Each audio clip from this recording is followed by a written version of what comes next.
Eu vi 3 problemas no documentário Apocalipse nos Trópicos, de Petra Costa.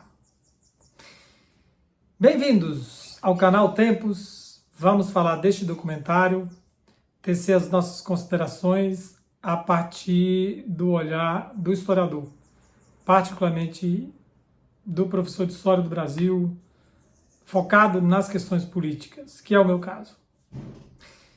Se você ainda não é inscrito, pode fazer isso agora, também pode curtir esse vídeo, pode compartilhar e pode comentar. Inicialmente, eu quero explicar o que nós não faremos, antes de falar dos 3 pontos que eu destaquei. Na verdade, poderíamos falar de muitos, mas há 3 que me parecem mais salientes, mais relevantes. Primeiro, então, o que nós não faremos. Nós não vamos falar do roteiro, da qualidade das imagens, dos aspectos técnicos e estéticos, por uma razão muito simples. Eu não sei falar disso. Não tenho conhecimento para fazer aqui um comentário com qualidade. De igual maneira, eu tenho minhas opiniões sobre os aspectos religiosos, ou melhor, teológicos, eventuais problemas do vídeo, no documentário. Mas eu não tenho informação para falar disso. Então você vai encontrar ótimas análises na internet olhando por esses aspectos, destacando esses aspectos.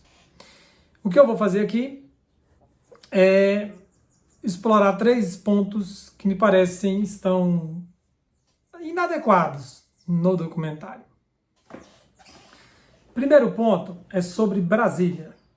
A diretora estabelece uma relação entre o projeto de Brasília, a construção da nova capital, e a ideia de um país democrático, de uma nação democrática. E depois contrasta isso com as experiências autoritárias no Brasil, especialmente a ditadura instalada em 64. É curioso esse fato, é curiosa essa relação que ela propõe. Ela, a Petra Costa, que é a narradora e diretora do documentário. Porque se olharmos bem a história do Brasil, a ideia de construir uma nova capital já estava colocada desde o século XIX, estava prevista na Constituição, mas nenhum presidente, nenhuma liderança tinha encampado essa ideia. Até que Juscelino Kubitschek tomou essa iniciativa nos anos 50 e, movido por muita vaidade, pela vontade de deixar o nome dele cravado na história, na memória do país, como acabou acontecendo mesmo, ele toma a frente deste projeto. Mas, lógico, uma iniciativa dessa envergadura tem outras razões além dessas motivações pessoais de Juscelino. Mas não encontro muito fundamento para a ideia de que, para a proposta da autora do documentário, de que ali é um projeto de nação democrática, que essa é a marca da cidade. Na verdade, se olharmos bem, há poderosos interesses econômicos envolvidos na construção da nova capital, porque era construir uma nova cidade e, junto, um conjunto de rodovias, o chamado Cruzeiro Rodoviário, que mobiliza muitos interesses, muitas empreiteiras, muitas empresas. Isso também, esse conjunto de construções, teve o apoio do capital agrário. Isso é mostrado claramente pelos estudos de Vânia Maria Lousada, que mostra como que o modelo de apropriação das novas terras, em virtude da construção da nova capital, reproduz o modelo vigente, portanto, agrada ao capital agrário, o modelo agrário hegemônico no Brasil. Então não há oposição entre o projeto modernizante, industrializante, urbanístico e os interesses agrários, pelo menos esse setor agrário. Um outro aspecto muito conhecido é que levar a capital para o interior do país significava proteger as sedes do poder executivo, legislativo e judiciário, especialmente legislativo e executivo, das pressões populares.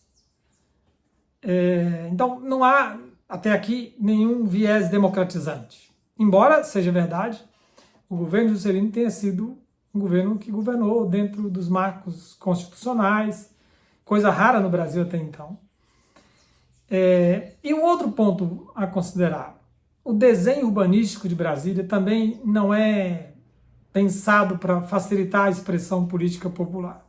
Pelo contrário, são ruas, espaços, avenidas, praças muito alargadas, distâncias muito grandes. Então, fazer uma manifestação política em Brasília requer uma multidão absurda para que tenha uma imagem de muita gente.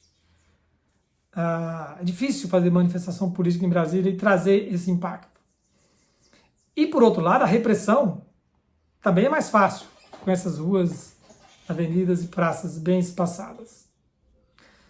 Ou seja, é difícil encontrar fundamentos para o que a Petra Costa propõe. Me parece que ela ali usa uma liberdade poética para dizer aquilo. Dizer que Brasília era um projeto, símbolo de um projeto democratizante. Isso é um contraste com o que acontece depois de 64.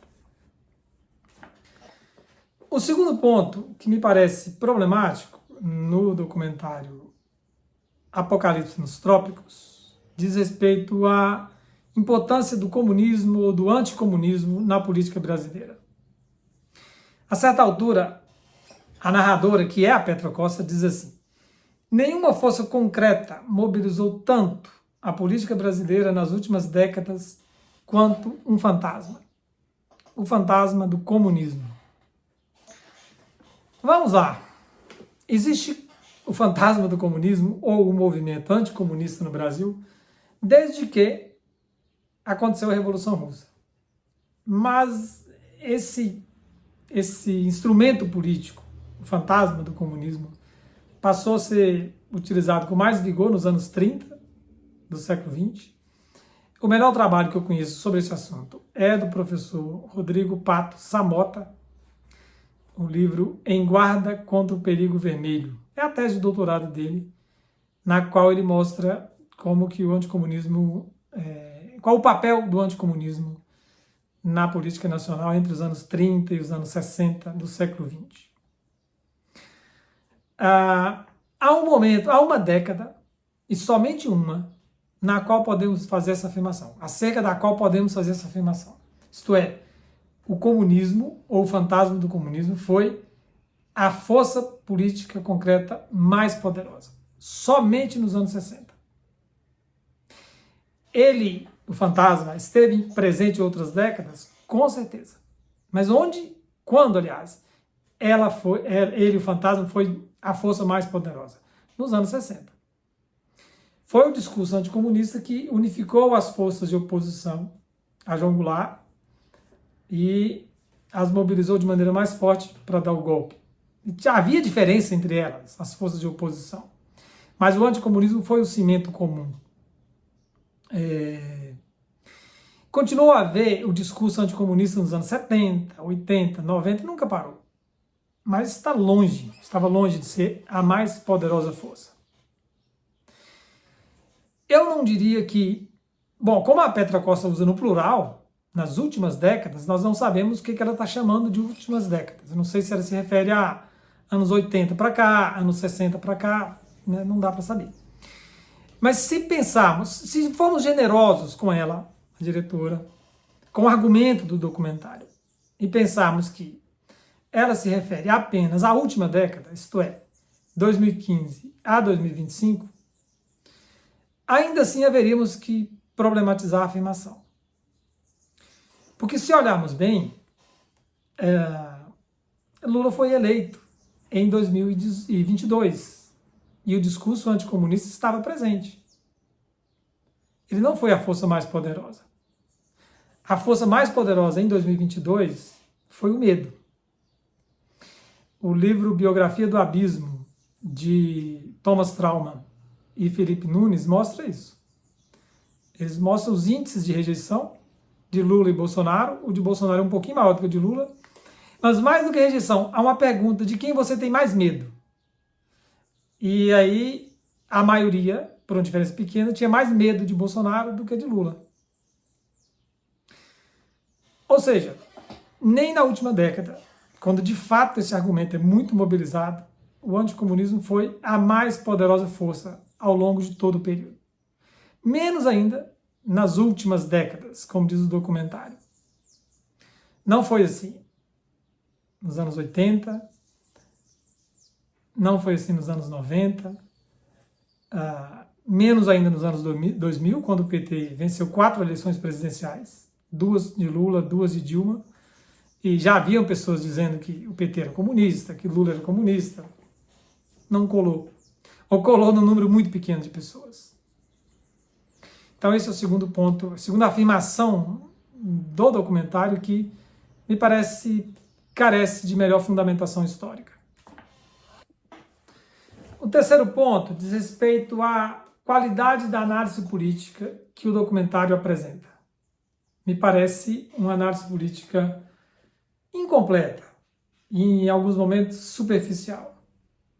Vou dar 2 exemplos concretos disso. Primeiro, diz respeito ao 7 de setembro de 2021, quando o Bolsonaro e seus apoiadores fazem uma grande manifestação em São Paulo e o presidente faz um discurso agressivo, dizendo que a partir dali não mais cumpriria ordens de Alexandre de Moraes. É um momento crucial na história do Brasil recente, e particularmente dos anos Bolsonaro.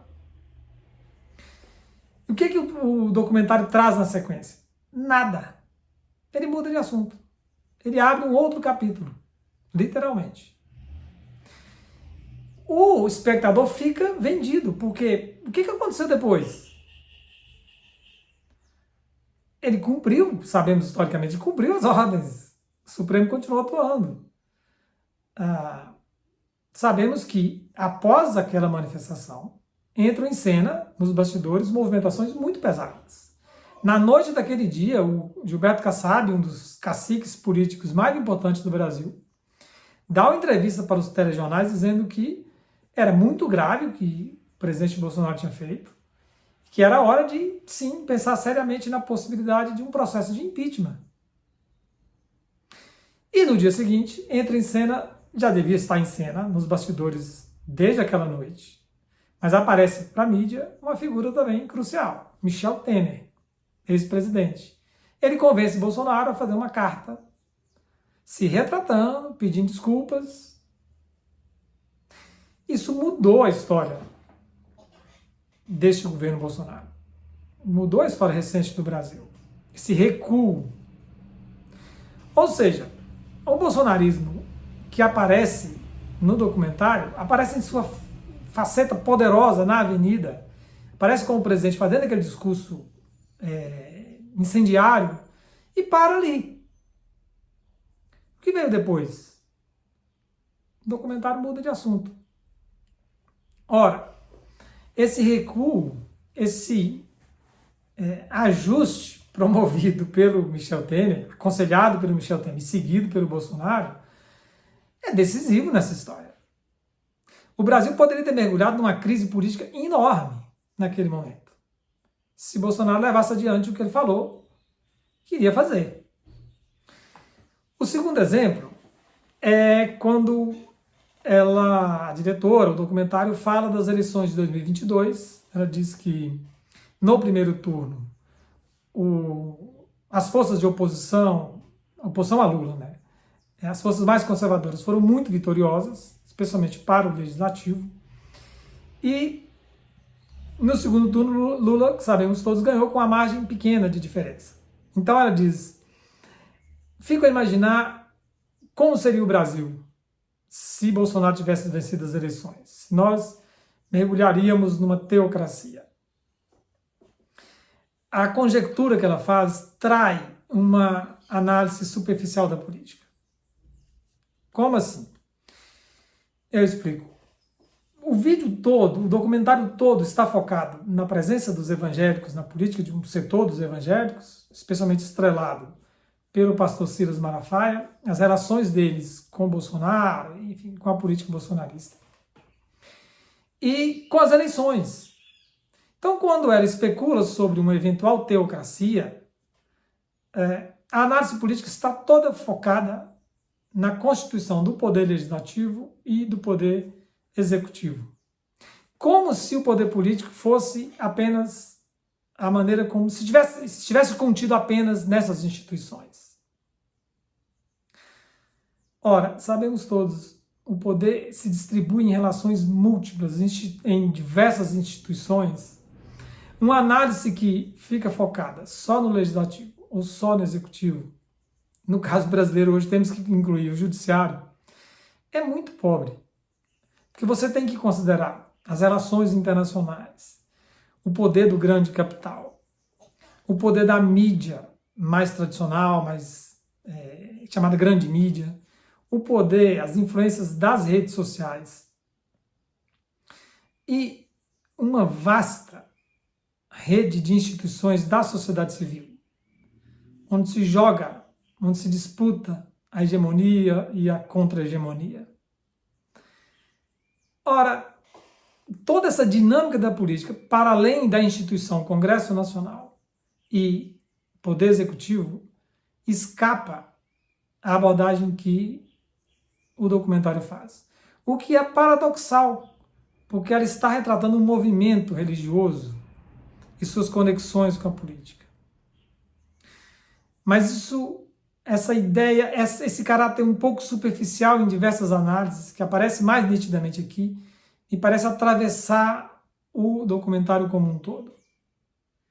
Eu estou elegendo esse terceiro ponto para ilustrar isso, porque aqui é o meu território, é o território da história política, e eu me sinto mais à vontade para comentar essa abordagem que me parece superficial no Apocalipse nos Trópicos. Enfim, eu recomendo a quem ainda não assistiu que veja Apocalipse nos Trópicos. Os apontamentos críticos que fiz aqui têm o objetivo de fornecer a você que nos assiste subsídios, mais elementos para compreender bem este Brasil que está retratado no trabalho da Petra Costa. É este, afinal de contas, o propósito do canal Tempos. Muito obrigado a você que ficou até o final. Permaneça acompanhando nossas postagens. Um abraço e até o próximo vídeo.